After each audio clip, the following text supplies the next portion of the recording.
अब लिखने के बाद सबसे पहली चीज आप प्लेस लिखोगे। प्लेस मतलब पूरा घर का एड्रेस नहीं लिख देना कि घर का नंबर क्या है, दिशा कौन सी, ये सब नहीं लिखना है। अब हमेशा ध्यान रखना है कि सब्जेक्ट जो लोग होते हैं एक पैराग्राफ 2 पैराग्राफ लिख देते हैं, नहीं उतना नहीं लिखना है। अब आप क्या कर सकते हो, ये देखो कुछ स्टार्टिंग का पहले एक इंट्रोडक्शन लिख दो कि बुक बहुत ज्यादा इंपॉर्टेंट है, बुक बहुत सारे लोग पढ़ते हैं वगैरह, तो थोड़ा 2-3 लाइन फेंक दो। सो हेलो दोस्तों, कैसे हो आप लोग। तो दोस्तों मैं आप सभी का स्वागत करता हूँ आपके अपने गिरी ट्यूटोरियल्स के चैनल पे। दोस्तों आज की जो वीडियो होने वाली है, वीडियो बहुत ज्यादा खास होने वाली है, क्योंकि ये जो वीडियो है यहाँ पर मैं आपके लेटर राइटिंग के बारे में बात नहीं सिर्फ करने वाला, मैं पूरे के पूरे राइटिंग स्किल के बारे में बात करने वाला हूँ। तो इसको बहुत ही ध्यान से, बहुत अच्छे तरीके से सुनिएगा और चीजों को समझने की कोशिश जरूर करिएगा, ठीक है, क्योंकि राइटिंग से सबसे ज्यादा मार्क्स क्या आपका कैरी करता है। सबसे पहली चीज जब मैं बात करता हूँ तो लेटर राइटिंग में हमें 2 लेटर्स आते हैं, एक फॉर्मल लेटर आता है और एक इनफॉर्मल लेटर आता है। तो यहाँ पे अगर आप मुझसे पूछोगे कि सर क्या अटेंड करना चाहिए, whether we should go for formal letter writing या फिर इनफॉर्मल के लिए जाना चाहिए, तो आप क्या सजेशन करोगे। तो यहाँ पे अगर मैं सजेशन की बात करूँ तो मैं फॉर्मल लेटर राइटिंग हमेशा सजेस्ट करता हूँ, क्योंकि ये स्कोरेबल रहता है। अब सबसे पहली चीज मैं फॉर्मेट आपको बता दूं कि देखो फॉर्मेट कुछ इस तरीके से, ये वाले नहीं, ये तो पूरा मार्किंग स्कीम दिया है, जहां पे आपको सेंटर का एड्रेस डेट लिखने के लिए आपको हाफ मार्क्स दिया जाता है, फिर नेम डेजिग्नेशन जो एड्रेस होता है उसके लिए 1.5 दिया जाता है, फिर सब्जेक्ट देने के लिए हाफ मार्क्स दिया जाता है, फिर 2 मार्क्स अगर मैं बात करूं सैल्यूटेशन बॉडी के लिए दिया जाता है, फिर सब्सक्रिप्शन कॉम्प्लीमेंट्री के लिए आपका आधा मार्क्स दिया जाता है। अब ये इसकी मैं बात करूंगा। अब ये जब मैं इस चीज के बारे में बात करता हूं तो इसको मैं थोड़ा सा समझा दूं। अब फॉर एन एग्जाम्पल, ये आपका क्या है, ये बुक है, क्या ये आपका नोटबुक है। अब इस नोटबुक में अगर मैं बात करूं तो आप सभी से जानते हैं, चलो मैं बना देता हूं,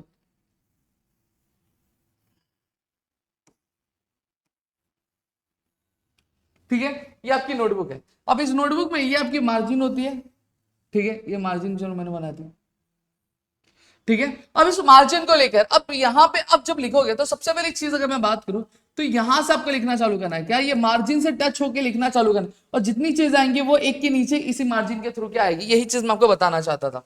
अब सबसे पहली चीज हमने क्या लिखा है, हमने ये हमारा सेंटर का एड्रेस लिखा है। सेंटर का एड्रेस मतलब क्या होता है, जो आपका लेटर क्या भेजता है उसका एड्रेस हमने लिखा है। सबसे पहली चीज हमने क्या लिख दिया है, नाम लिख दिया है। देखो जैसे मैंने यहाँ लिखा है नित्या ABC लिख दिया है मैंने, ताकि एक एग्जाम्पल के तौर पे लिखा है, ठीक है, क्वेश्चन पे जो दिया रहेगा वो। फिर यहाँ पे मैंने कॉमा डाला, विंग नंबर लिखा है, फिर यहाँ पे अपार्टमेंट का नाम लिखा है, फिर उसके बाद मैंने एरिया का नाम लिखा है, फिर उसके बाद मैंने सिटी का नाम लिखा। सिटी का नाम लिखने के बाद मैंने 401501 जो कि पिन कोड होता है वो दिया है। अब एग्जामिनेशन में अगर मैं बात करूं, मेजरली ये जो चीजें जो है वो दी रहती हैं, ठीक है, आपको वहां से सिर्फ देख के नीचे क्या निकालना होता है, कॉपी करना होता है, उसके अलावा कुछ ही नहीं करना है। समझ में आया। अब देखो कहाँ पे कॉमा देना, कहाँ पे फुल स्टॉप देना, मैंने ये भी चीजें बहुत बखूबी बताई है। यहाँ पे आप देखोगे, यहाँ पे आपको कॉमा दिया हुआ है, यहाँ पे कॉमा दिया, यहाँ पे कॉमा दिया, यहाँ पे फुल स्टॉप। फिर उसके बाद ये सेंटर का एड्रेस हो गया, तो एक लाइन आपको क्या कर देनी है, लीव कर देनी है। लाइन लीव किया। अब लाइन लीव करने के बाद अब आपको आगे क्या करना है, next what you have to do, next the thing which you need to do is कि आपको डेट डालना है। क्या डालना है आपको, डेट डालना है। अब डेट लिखने का तरीका भी कुछ अलग होता है। जैसे आज जब मैं वीडियो रिकॉर्ड कर रहा हूं तो तारीख कितनी है आपकी, 26 तारीख है, ठीक है, तो यहां पे लिखो 26 फरवरी, कॉमा डाला, ईयर कौन सा है, 24 नहीं है 25 है, 2025, डन हो गया। अब सर हम कौन सा तारीख डालेंगे, देखो अगर क्वेश्चन में लेटर की तारीख मेंशन की है तो वो डालनी है, अगर नहीं मेंशन किया तो जिस दिन पेपर लिख रहे हो उस दिन की तारीख डाल देनी। लिखा, फिर एक लाइन यहां पे हम लीव करेंगे, फिर यहाँ पे द एडिटर डेजिग्नेशन लिखा, फिर कौन सी कंपनी वो लिखा, फिर यहाँ पे हमने मुंबई लिखा और फिर इस साथ में पिन कोड लिख दिया। समझ में आ गया। अब नेक्स्ट आगे बात करूं तो हमने यहाँ पे वापस एक लाइन जो है वो लाइन हमने लीव कर दी। अब लाइन लीव करेगा वापस से मैंने सब्जेक्ट लिखा, सब लिखा, देखो कोलन दिया है मैंने, फिर उसके बाद क्या, अवेयरनेस ऑफ साइबर क्राइम्स, बस। अब हमेशा ध्यान रखना है कि सब्जेक्ट जो लोग होते हैं एक पैराग्राफ 2 पैराग्राफ लिख देते हैं, नहीं उतना नहीं लिखना है। हमेशा जो सब्जेक्ट होना चाहिए 3 से 4 वर्ड में कोशिश करनी है आपको कि खत्म हो जाए, ठीक है। अब कभी कभार कैसा होता है कि जो सब्जेक्ट होता है वो एक लाइन में पूरा नहीं होता है, तो हम दूसरी लाइन में आते हैं, तो उस टाइम पे चीजें क्या करनी है, आपको यहां से नहीं स्टार्ट करके आपको यहां से स्टार्ट करना है। कहां से स्टार्ट करना है, यहां से आपको चीजें क्या स्टार्ट करनी होती है। डन। फिर एक लाइन लीव किया, रेस्पेक्टेड सर मैडम जो भी होगा, कॉमा डालोगे। अब कॉमा डालेगा, अब आपका जो बॉडी होता है वो 3 पार्ट में डिवाइड होगा। कितने पार्ट में, 3। पहला होता है इंट्रोडक्शन, दूसरा होता है प्रॉब्लम और तीसरा हो जाता है सजेशन। अब इंट्रोडक्शन में क्या लिखना है, इंट्रोडक्शन में क्या आपको अपने बारे में लिखना है, नहीं, इंट्रोडक्शन में आपको आपके अपने बारे में नहीं लिखना होता है। इंट्रोडक्शन जब कभी भी आप लिखते हो तो हमेशा लेटर क्यों लिखा गया है, किस लिए लिखा गया है, क्या रीजन है लिखने का, वो चीज आपको क्या बताई जाती है, ठीक है। जैसे फॉर एग्जांपल आपने लिखा है साइबर क्राइम में, तो आप लिखोगे I had written this letter to make you notice about the cyber crimes happening in our area. बस इतना लिख दिया, खत्म हो गया। ज्यादा 1, 1.5, 2 लाइन का होना चाहिए, उससे ज्यादा इंट्रोडक्शन होना नहीं चाहिए। फिर इसके बाद प्रॉब्लम क्या है। अब प्रॉब्लम लेटर है तो आप बताओगे कि प्रॉब्लम क्या है, मैटर क्या है, मैटर क्या आ रहा है, ठीक है, इश्यू क्या आई है, ठीक है, उसको क्या करोगे, डिस्क्राइब करोगे अच्छे से। ये 4 से 5 लाइन में आप डिस्क्राइब कर सकते हो। फिर सजेशन आता है, इसको इंप्रूव करने के लिए हम क्या कर सकते हैं, इसको हटाने के लिए हम क्या कर सकते हैं, आपका सजेशन क्या, वो सजेशन लिखोगे। लास्ट में थैंकिंग यू, फिर योर्स फेथफुली XYZ। अब आप एक चीज ध्यान रखना कि जितनी भी चीजें मैं लिख रहा हूँ, ये सारी जो चीजें मैं, ये देखो, एक के नीचे एक के नीचे एक के नीचे एक लिख रहा हूँ, समझ में आ रहा है। तो यहाँ पे आपको कोई पैरा नहीं बनाना है कि इधर फिर एक उधर, फिर एक इधर, फिर एक उधर, फिर एक इधर, फिर एक उधर, वो वाली चीज आपको नहीं करनी है, समझ में आ रहा है। सब सारी चीजें 1 बाय 1 एक के नीचे एक आनी चाहिए। इतनी चीजें मेरे ख्याल से आपको क्लियर हो गई होंगी, इसमें किसी भी तरह का आपको डाउट नहीं होगा। चलो next, let's move towards the next part. ठीक है, next part we are having, that is our informal वाला पार्ट। इनफॉर्मल वाले पार्ट की अगर मैं बात करता हूं तो इनफॉर्मल पार्ट को लेकर भी बहुत ज्यादा जो एक बोलते हैं ना दिक्कत होती है। लेकिन मैं यहाँ पे देखो सीधी सीधी बात बोल रहा हूँ कि यहाँ पे आपको जो है एड्रेस एक ही लिखना होता है जो कि सेंटर का एड्रेस होता है। ये मैं फटाफट बताऊंगा क्योंकि मैं सजेस्ट नहीं करूंगा आप इनफॉर्मल के लिए जाओ। क्यों पता है क्या, क्योंकि यहाँ पे आपका जो बॉडी वाला जो मार्क्स होता है, बॉडी का मार्क्स ज्यादा होता है, तो यहाँ पे आपके मार्क्स कटने के चांसेस ज्यादा होते हैं, ठीक है, इसका वेटेज ज्यादा होता है। तो सेम तरीके का पैटर्न ही है। पहले आप क्या करोगे, सेंटर का एड्रेस लिखोगे, सेंटर का एड्रेस लिखने के बाद आप क्या लिखोगे, डेट लिखोगे, जिस तरीके से मैंने बताया सेम उसी तरीके से डेट यहाँ पे भी मेंशन करनी है। फिर इसके बाद क्या लिखोगे, माय डियर रोहिणी, यही लिखना, माय डियर रोहिणी नहीं, ठीक है। ये आप क्या लिखोगे, ये आप इस तरह के जो भी नाम दिया रहेगा, माय डियर रोहिणी या फिर my dear father, my dear dad, my dear mom, ये क्या होता है रिलेटिव्स के लिए या फिर जो नजदीकी रिश्तेदार होते हैं उनके लिए जब हम लेटर लिखते हैं तो इस तरह का लेटर लिखते हैं, ठीक है। अगेन यहाँ पे सेम 3 पार्ट में आपका इंट्रोडक्शन आएगा, बॉडी आएगा और सजेशन आएगा या फिर कंक्लूजन आएगा। इंट्रोडक्शन में अपने लेटर क्यों लिखा वो बोलोगे, साथ ही साथ आप हालचाल पूछोगे। बॉडी में अब मेन मुद्दा क्या था लेटर का, वो मेन मुद्दे पे आओगे। फिर उसके बाद क्या करोगे आप आपका सजेशन क्या है, कंक्लूजन क्या, वो मेंशन करोगे। लास्ट में योर्स लविंगली वगैरह वगैरह जो चीजें लिखनी रहेगी वो, ठीक है। Now next we are having information transfer from verbal to non verbal और नॉन वर्बल टू वर्बल। अब यहाँ पे हमारे पास क्या है, वर्बल टू नॉन वर्बल और नॉन वर्बल टू वर्बल वाला पार्ट हमें यहाँ पे देखने मिल रहा है। तो चलिए शुरू करते हैं। सबसे पहली चीज अगर मैं बात करूं तो यहाँ पे मैं आपको जो मार्किंग स्कीम है वो नहीं बताऊंगा, मार्किंग सिर्फ बता देता हूँ। टाइटल के लिए 1 मार्क्स होता है, फिर कवरिंग सारे जितने भी पॉइंट्स दिए रहते हैं उनको हम लोग किस तरीके से ग्राफ में अरेंज करते हैं उसके लिए हमें कितने मार्क्स दिए रहते हैं, उसके लिए हमें 2 मार्क्स दिए रहते हैं, ठीक है। फिर उसके बाद जब मैं अप्रोप्रिएट ग्राफिक मतलब क्या होता है, आप किस क्लियरनेस से, कितने बहुत बोलते हैं ना अच्छी तरीके से आप क्या कर रहे हो, लेआउट को प्रेजेंट करो, उसके लिए आपको 1 मार्क्स रहता है। और ओवरऑल प्रेजेंटेशन किस तरीके से उसके लिए 1 मार्क्स हमें रहता है। अब नेक्स्ट यहाँ पे बात करता हूँ। नेक्स्ट क्या दिया है, एग्जाम्पल दिया है verbal to non verbal. Verbal to non verbal मतलब होता है क्या, देखो सीधी सारी बात है, जब कभी भी आपको एक पैराग्राफ दिया रहेगा और आपको बोला रहेगा उसको डायग्राम के फॉर्म में या फिर आपको पाई के फॉर्म में या फिर टेबल के फॉर्म में क्या प्रेजेंट करने के लिए, तो उससे हम बोलते हैं वर्बल टू नॉन वर्बल बोलते हैं। जैसे फॉर एग्जांपल यहाँ पे मैंने क्या लिया, एक टेक्स्ट लिया हुआ है, पूरा का पूरा एक टेक्स्ट लिया है। अब इसको मैंने क्या किया, मैंने पूरा इसको एक ग्राफ के फॉर्म में मैंने प्रेजेंट किया, तो इसको मैं क्या बोलूंगा, इसको मैं वर्बल से मैंने किसमें किया, नॉन वर्बल में किया। अब सवाल ये होगा आपका कि सर हमें क्या करना चाहिए, हमें वर्बल टू नॉन वर्बल करना है या फिर नॉन वर्बल टू वर्बल करना है। तो बता रहा हूं, आगे बताता हूं। क्वेश्चंस पहले मैं पूरा समझा दूं, फिर उसके बाद मैं आपको चीजें बताऊंगा कि आपको एग्जाम पॉइंट ऑफ व्यू से क्या अटेम्प्ट करना चाहिए, whether you should go for verbal to non verbal और else non verbal to verbal, ये मैं आपको बताऊंगा।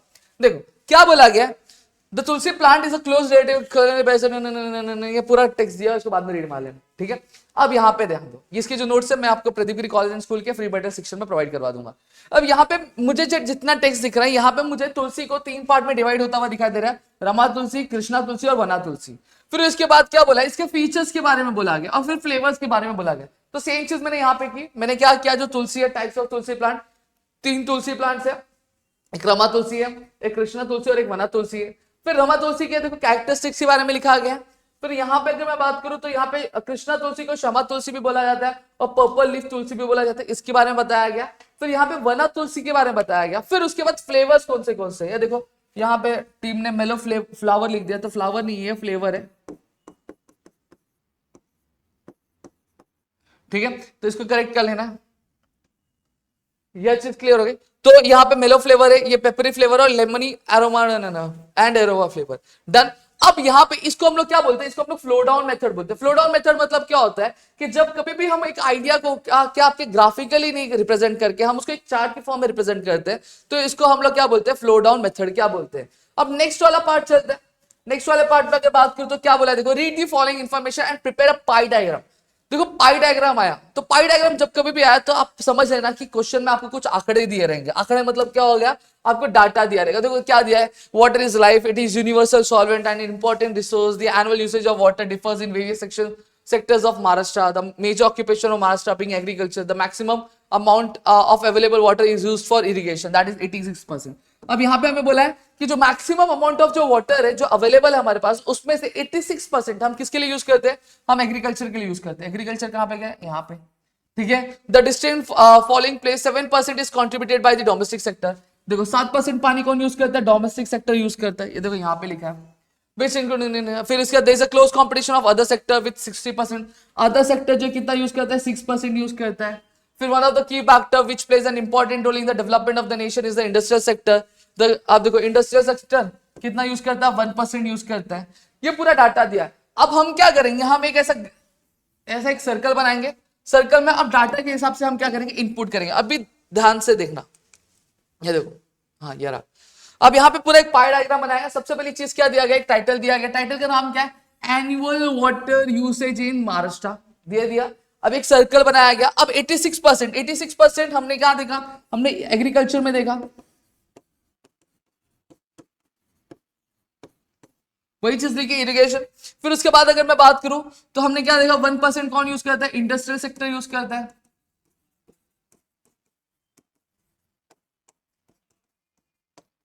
फिर उसके बाद अगर मैं बात करूं तो 7% कौन यूज करता है, डोमेस्टिक सेक्टर यूज करता है।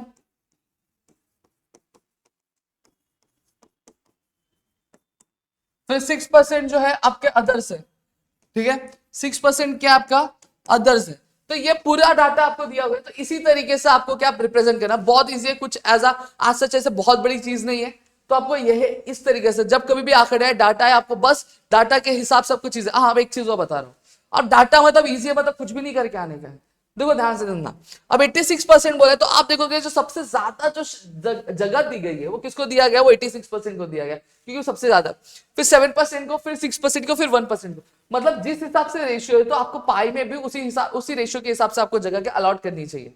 Done. Now next let's move to the next part, that is our example of verbal to non verbal. Again अब ये वाला पार्ट भी बहुत ज्यादा इजी है।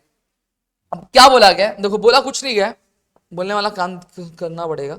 देखो ये हमारा जैसे हमें पैसेज आता है ना, वो उस तरीके से। देखो क्या बोला है, name of the mission. Name of the mission, mission का नाम क्या है, देखो यहाँ पे दिया चंद्रयान 2। बस लिख देना है चंद्रयान 2 और कुछ नहीं करना है। फिर डेट ऑफ लॉन्च, डेट देखो कहां पे दिया, date date date date date देखो, Chandrayaan 2 was launched on 22 July. 22 जुलाई लिख दो, कोई दिक्कत नहीं है। फिर सेंटर ऑफ लॉन्च, लॉन्च कहां गया, देखो सेंटर आया वर्ड, कहां से लॉन्च किया गया था, Satish Dhawan space centre at Sriharikota. Name of the rover, rover का नाम क्या था, रोवर रोवर रोवर रोवर। अब यहां पे अगर मैं बात करूं तो यहाँ spacecraft spacecraft and orbiter and the land rover, the lander is named as Vikram, ठीक है, ये लिख दिया। तो इस तरीके से आपको क्या करना है, ये पूरा का पूरा फिल क्या करना होता है। यहां पे आप देखोगे तो मैंने आंसर भी लिखा हुआ है, ठीक है। यहां पे आपका जो है आंसर भी लिखा हुआ है, तो ये आपका चेक कर लेना। वहां पे देखो रोवर का नाम मैंने गलत लिख दिया, यहाँ प्रज्ञान है, ठीक है, तो उसको करेक्ट कर लेना। तो ये प्रज्ञान है। फिर इसके founder of the Indian space program कौन है, विक्रम साराभाई। कौन है, विक्रम साराभाई। तो ये वाला पार्ट। अब आप मुझसे पूछोगे सर हमें क्या करना है, हमें कैसे पता चलेगा क्या अटेम्प्ट करना चाहिए। देखो सीधी सादी बात करूं तो देखो अगर फ्लो डाउन मेथड आता है उसमें आप चांसेस है कि आप कंफ्यूज हो जाओ या फिर आपके लिए प्रॉब्लम क्रिएट हो। तो in that case what you need to do is you need to go for the non verbal to verbal, जहां पे आपको एक डायग्राम दिया रहेगा और आपको पैराग्राफ लिखना है, उसके बारे में बता रहा हूं। लेकिन अगर पाई डायग्राम दिया हुआ है या फिर अगर टेबल दिया है जैसा मैंने ये बताया, तो भैया 100% आप क्या करो, वर्बल टू नॉन वर्बल के लिए ही जाओ। क्यों वर्बल टू नॉन वर्बल, क्योंकि वर्बल टू नॉन वर्बल एक ऐसा पार्ट है, एक ऐसी चीज है जहां पे आपको आउट ऑफ मार्क्स मिलने के भी चांसेस होते हैं अगर आप सारी चीजें बहुत बेटर तरीके से करते हो। समझ में आ गया। तो उस पर्टिकुलर कंडीशन के लिए मैं आपको बोलूंगा कि you should go with verbal to non verbal. लेकिन अगर फ्लो डाउन मेथड आ रहा है, चार्ट बनाने के लिए आ रहा है, कंफ्यूजन होता है, दिक्कत होती है, प्रॉब्लम आता है, मैं बोलूंगा भाई पता चला अगर गलत बना दिया तो सीधा 0 मिलेगा, तो ये काम नहीं करना है, चुपचाप नॉन वर्बल टू वर्बल वाले में चल जाना। अब नॉन वर्बल टू वर्बल में क्या करना है वही मैं बताता हूँ। आज सच आपको बहुत बड़ी चीजें नहीं लिखनी है, बहुत ज्यादा चीजें नहीं लिखनी है, चीजें बता रहा हूँ वैसे वैसे करते जाओ बस। देखो क्या बोला है कि एग्जाम्पल ऑफ नॉन वर्बल। अब सबसे पहली चीज है, देखो कितना भी राइटिंग स्किल हो, कोई भी राइटिंग स्किल हो, आपको सबसे पहली चीज क्या करनी है मालूम है क्या? सबसे पहली चीज आपको जो है क्या करना है, आपको टाइटल डालना है। टाइटल डाला, टाइटल डालने के बाद अब ये आपको दिया है, क्या दिया? Types of reading materials. अब आप क्या कर सकते हो, ये देखो कुछ स्टार्टिंग का पहले एक इंट्रोडक्शन लिख दो कि बुक बहुत ज्यादा इंपॉर्टेंट है, बुक बहुत सारे लोग पढ़ते हैं वगैरह, तो थोड़ा 2-3 लाइन फेंक दो। अब फेंकने के बाद आपको डाटा दिया है, देखो क्या दिया, सिलेबस बुक कितने लोग परसेंट पढ़ते हैं? 70% लोग पढ़ते हैं। तो आप सिलेबस बुक के बारे में एक लाइन लिख दो और एक लाइन आप लिख दो सिलेबस कितने लोग पढ़ते हैं। फिर उसके बाद कॉमिक्स, कॉमिक्स कितने लोग पढ़ते हैं? 45% लोग पढ़ रहे हैं, तो एक लाइन लिख दो कि कॉमिक्स 45% लोग पढ़ते हैं और एक लाइन कॉमिक्स से रिलेटेड लिख दो। फिर न्यूज़पेपर कितने लोग पढ़ते हैं? 10% लोग पढ़ते हैं, 10% लोग न्यूज़पेपर पढ़ते हैं। फिर मैगजीन की अगर बात करूं तो मैगजीन कितने परसेंट लोग पढ़ते हैं? 30% लोग पढ़ते हैं। फिर वहीं पर साइंस फिक्शन की बात करूं तो साइंस फिक्शन कितने लोग पढ़ते हैं? 50% लोग पढ़ते हैं। तो ये आपका पूरा डाटा है। तो आपको क्या करना है, आपको बस कुछ नहीं करना है, आपको ये डाटा दिया है, ये डाटा को आपको एक लाइन लिखना है और उससे रिलेटेड एक लाइन लिखना है। तो हर एक डाटा के लिए 2-2 लाइन लिखना, लिख दिया बस आपका काम खत्म हो गया हमारा नॉन वर्बल टू वर्बल। समझ में आ गया? देखो यही चीज लिया। फिर सेम चीज इसके लिए भी आपको सेम तरीके की चीजें अपनानी है। डन। अब नाउ नेक्स्ट हो गया हाँ, ये वाले चीज पार्ट हो गई। अब हम बढ़ेंगे किसमें, हमारा नेक्स्ट जो पार्ट है उसकी तरफ हम लोग बढ़ते हैं दोस्तों। अब नेक्स्ट पार्ट जो हमारा ये है हमारा ड्राफ्टर स्पीच, यानी स्पीच को बताना, मतलब भाषण देना जनरली। देखो अब ये मैं आपको बोलूंगा कि ये आप अटेंड करो, ठीक है। अब इसका मार्किंग स्कीम बता दो। अगर आपका बिगनिंग बहुत अच्छा है तो उसके लिए 1 मार्क्स मिलता है आपको, ठीक है। अगर जो गिवन पॉइंट्स, जितने भी पॉइंट्स अगर दिए रहते अगर उनको प्रॉपर्ली यूज करते हैं तो उसके लिए आपको 2 मार्क्स मिलता है। फिर उसके बाद अप्रोप्रिएट सीक्वेंस या फिर जो लैंग्वेज फ्लो का अगर वो फॉलो करते हैं तो 1 मार्क्स उसके लिए। फिर उसके ग्रामेटिकल स्ट्रक्चर के लिए 1 मार्क्स मिलता है। इतना सब कुछ मत देखो, चुपचाप लिख देना। अब देखो एग्जांपल क्या दिया हुआ है, prepare a speech to be delivered in the school assembly on same nature, use the following points. अब आपको बोला गया है कि आपको एक स्पीच क्या बनानी है जो आपके सेम नेचर के ऊपर आपका भाषण होने वाला है। तो सेम नेचर के ऊपर आपका भाषण है तो आपको ये भाषण क्या देना है, तो भाषण किस तरीके से दोगे, तो आपको ये सारे जो पॉइंट्स है उसमें इंक्लूड क्या करने हैं। सबसे पहली चीज क्या दिया है, we survive only if nature survives. फिर क्या हुआ, ऑल आर रिसोर्सेज डायरेक्टली और इनडायरेक्टली कम फ्रॉम नेचर। फिर प्रिवेंट डिफॉरेस्टेशन। फिर balancing nature by saving plants animals and birds, ठीक है। और फिर ऐड योर पॉइंट, मतलब खुद के पॉइंट्स भी आप ऐड कर सकते हो। अब यहां पे ध्यान दो क्या बोला है, सेम नेचर। सबसे पहला लाइन आपका यही आएगा हमेशा, जब कभी भी स्पीच लिख रहे हो तो सबसे पहला लाइन यही आता है, respected principal, teachers and all my dear friends, today I am standing in front of you to speak few words on so and so topic. ये लाइन आपकी फिक्स रहनी चाहिए कोई सी भी स्पीच। फिर उसके बाद जो भाषण देना है दे दो, कोई दिक्कत नहीं है। अब आप बोलोगे सर भाषण देना क्या है, लिखना क्या है, वो तो पता मैंने क्या बताया, राइटिंग स्किल हमेशा 3 पार्ट में डिवाइड करनी है आपको। सबसे पहला जो पार्ट होना चाहिए वो क्या होना चाहिए, आपका इंट्रो होना चाहिए।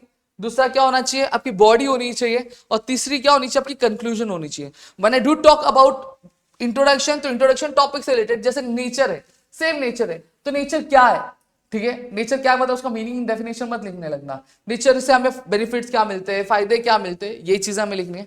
फिर उसके बाद सेम नेचर बोला गया है तो क्या प्रॉब्लम है, ठीक है, क्या एडवांटेजेस है, क्या डिसएडवांटेजेस है, क्या इफेक्ट्स है, कॉजेस क्या है, कॉन्सिक्वेंसेस क्या है, इन सारी चीजों के बारे में आप बॉडी में लिखोगे। फिर कंक्लूजन में क्या लिखना है, कंक्लूजन में इसको हम किस तरीके से सुधार सकते हैं, क्या स्टेप्स हम जो हम ले सकते हैं, इन चीजों के बारे में लिखना है। अब यहां पे ध्यान देना कि आप जब स्पीच दे रहे हो तो आपको इमेजिन कुछ इस तरीके से करना है कि आपको स्टेज पे खड़ा कर दिया गया है और अगला जो मिनिस्टर है आप ही को चुनने वाले हैं, तो आपको बेस्ट भाषण देना इस टॉपिक के ऊपर, तो भाषण आपको उस हिसाब से देना। हाँ, अब भाषण देते टाइम गलत शब्दों का उपयोग नहीं करना है, ठीक है। याद रखना कि मिनिस्टर बाद में बनोगे, सबसे पहले चीज पेपर में मार्क्स मिलना जरूरी है, ठीक है। तो बहुत हार्श वर्ड यूज नहीं करने, ठीक है। बहुत प्यार प्यार से अपना काम करना, बोलते हैं ना कि सांप भी मर जाओ लाठी भी ना तोड़े, कुछ उस वाला काम करना है। तो वो चीज ध्यान में रखते हुए आपको क्वेश्चंस भी पूछने हैं कि क्या ये चीजें सही हैं, क्या ये चीजें होनी चाहिए थी, क्या इसे हम सुधार नहीं सकते। तो इस तरह के क्वेश्चंस आप क्या कर सकते हो, बीच में ऐड कर सकते हो। अब इसका मतलब ये नहीं कि आप पूरे के स्पीच में क्वेश्चन ही पूछते रह जाओ और कोई जवाब नहीं, तो ये चीज भी नहीं करनी है, समझा। तो ये हमारा ड्राफ्टर स्पीच हो गया। फिर ठीक है, अब हम क्या देखेंगे, हम व्यू और काउंटर व्यू देखेंगे। व्यू और काउंटर व्यू मतलब क्या, देखो व्यू मतलब क्या होता है, आपको एक टॉपिक दिया रहेगा, ठीक है, अब आपको उस टॉपिक के फेवर में जब लिखना रहेगा तो वहां पे क्वेश्चन में बोला रहेगा व्यू में लिखने के लिए, लेकिन जब उस टॉपिक के अगेंस्ट में यानी कॉन्ट्रास्ट में लिखना होगा तो वहां पे क्या बोला रहेगा, काउंटर व्यू में। समझ में आ गया?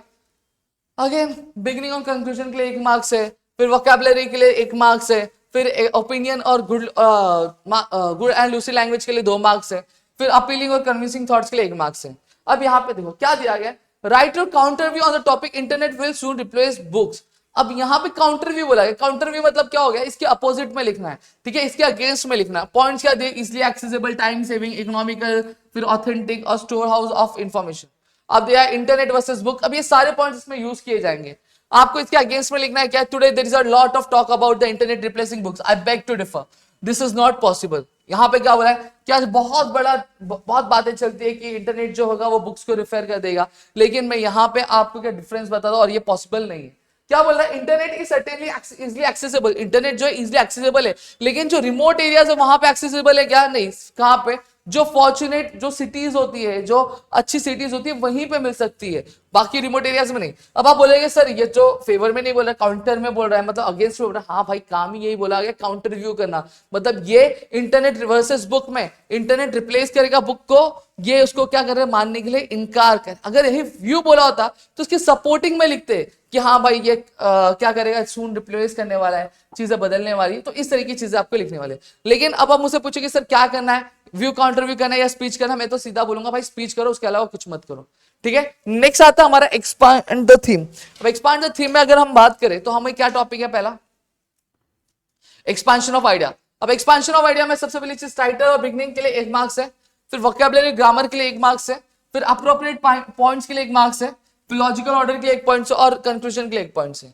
क्या बोला, expand the following idea into paragraph of 100 words, where there is a will there is a way, जहां चाहे वहां राय, ठीक है। अब यहां पे अब ये वाला पार्ट है, इसको मैं इतना ज्यादा नहीं खींचूंगा, आपको सीधा सीधा बता रहा हूं, देखो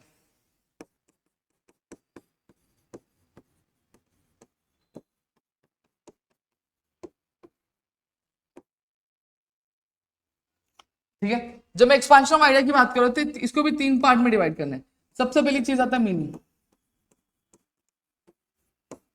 मीनिंग मतलब क्या होता है, जब कभी भी आप एक्सपेंशन ऑफ आइडिया लिख रहे हो, जैसे दिया गया where there is a will there is a way, तो सबसे पहली चीज आपको यही करना है कि आपको ये जो प्रोवर्ब है, इस प्रोवर्ब का आपको मतलब बताना है। उसका क्या बताना है, मतलब बताना है, इसका मीनिंग बताना है। मीनिंग बता दिया, अब मीनिंग बताने का नेक्स्ट आपको क्या करना है, आपको एग्जाम्पल देना है। कौन सा एग्जाम्पल होना चाहिए, रियल लाइफ एग्जाम्पल होना चाहिए। कहानी बना लो कि एक गरीब लड़का हुआ करता था, ठीक है, वो बहुत ज्यादा परेशानी क्या कर रहा था, झेल रहा था, ठीक है, उसकी लाइफ में बहुत ज्यादा प्रॉब्लम थी, पढ़ाई करने के लिए उसको पैसे नहीं मिलते थे, लेकिन लड़के में जुनून था, वो पढ़ना चाहता था, तो उसने दिन रात मेहनत की, दिन रात काम करता था, तो उसने एक एक पाई करके पैसे जमा किए, पैसे जमा करने के साथ ही साथ उसने बहुत ज्यादा मेहनत की, फिर आगे चलकर उसको क्या लग गई, स्कॉलरशिप क्या लग गई, और फिर एक चलकर फिर वो आगे चलकर एक बहुत अच्छा इंसान बन गया, ठीक है। अब ये कहानी असली है कि नकली किसको पता चलने वाला है, आप बोल दो मेरे गांव में एक लड़का था, उसके साथ ऐसा ऐसा हुआ था, बात खत्म हो गया, समझ में आ गया। तो ये आपका एक एग्जाम्पल जो रियल लाइफ पे बेस्ड एग्जाम्पल आपका होना चाहिए।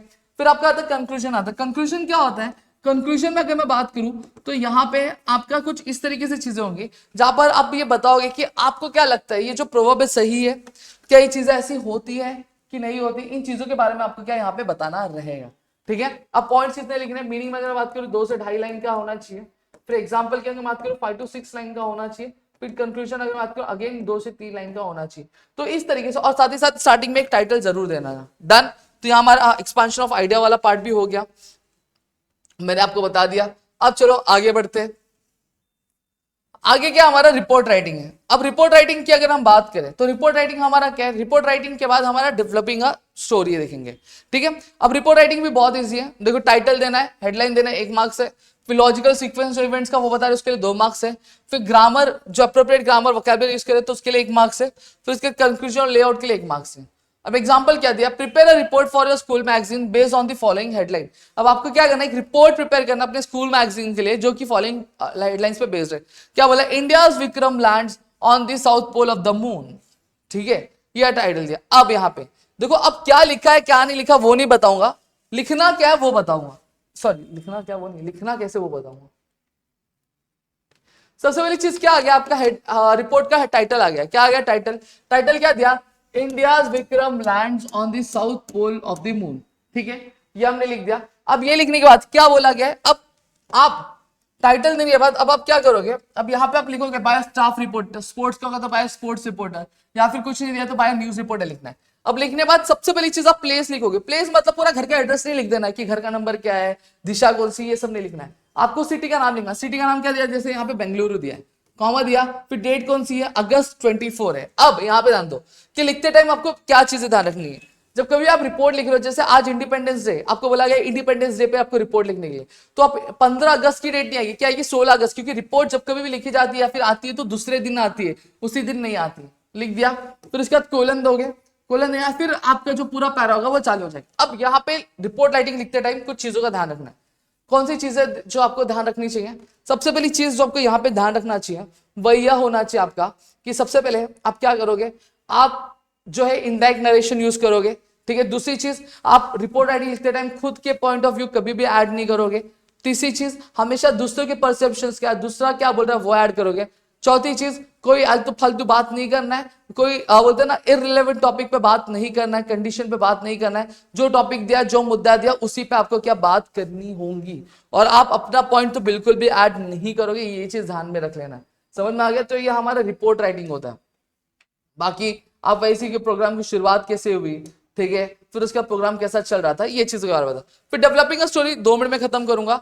ये पूरा मार्किंग स्कीम दिया है। फिर डेवलपिंग अ स्टोरी में आपको क्या दिया रहेगा? ये कहानी की तरह ही होता है। ठीक है, जहां पे बस यहाँ पे फर्क क्या होता है मालूम है क्या? जब मैं यहाँ पे फर्क की बात करता हूँ तो यहाँ पे आपको एक स्टार्टिंग की लाइन या फिर एंडिंग की लाइन दी रहेगी और आपको उसके हिसाब से कहानी बनानी रहेगी, कहानी फेंकनी होगी। जैसे यहाँ पे dot dot dot and on that day I realize that we should surround ourself with a good friends, ये दे दिया। अब आप जब लिखोगे तो आपको इसी एंडिंग के बेसिस पे क्या कहानी की शुरुआत करनी है कि आगे चलकर ये जो लाइन है वो मैच होनी चाहिए, ये जो लाइन है वहां पे अक्कर होनी चाहिए। समझ में आ गया? तो कहानी आपको खुद के मन से बनानी है। ठीक है, और ये पास्ट परफेक्ट टेंस में होगा क्योंकि एक जो चीज है ये ऑलरेडी हो चुकी है, और एक टाइटल दे दोगे। समझ में आ गया? तो हमने यहाँ पे डेवलपिंग स्टोरी भी क्या खत्म कर लिया दोस्तों। अब हम बढ़ेंगे नरेटिंग एंड एक्सपीरियंस। सेम चीज नरेटिंग एंड एक्सपीरियंस में भी उसी तरह की चीज है। क्या बोला गया?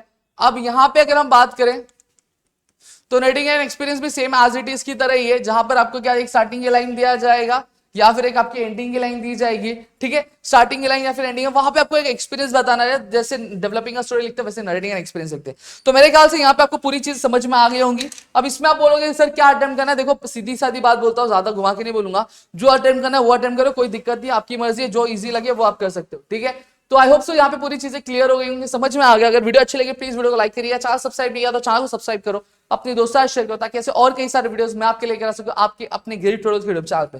तो मिलते हैं अगले वीडियो में, तब तक के लिए जय हिंद दोस्तों।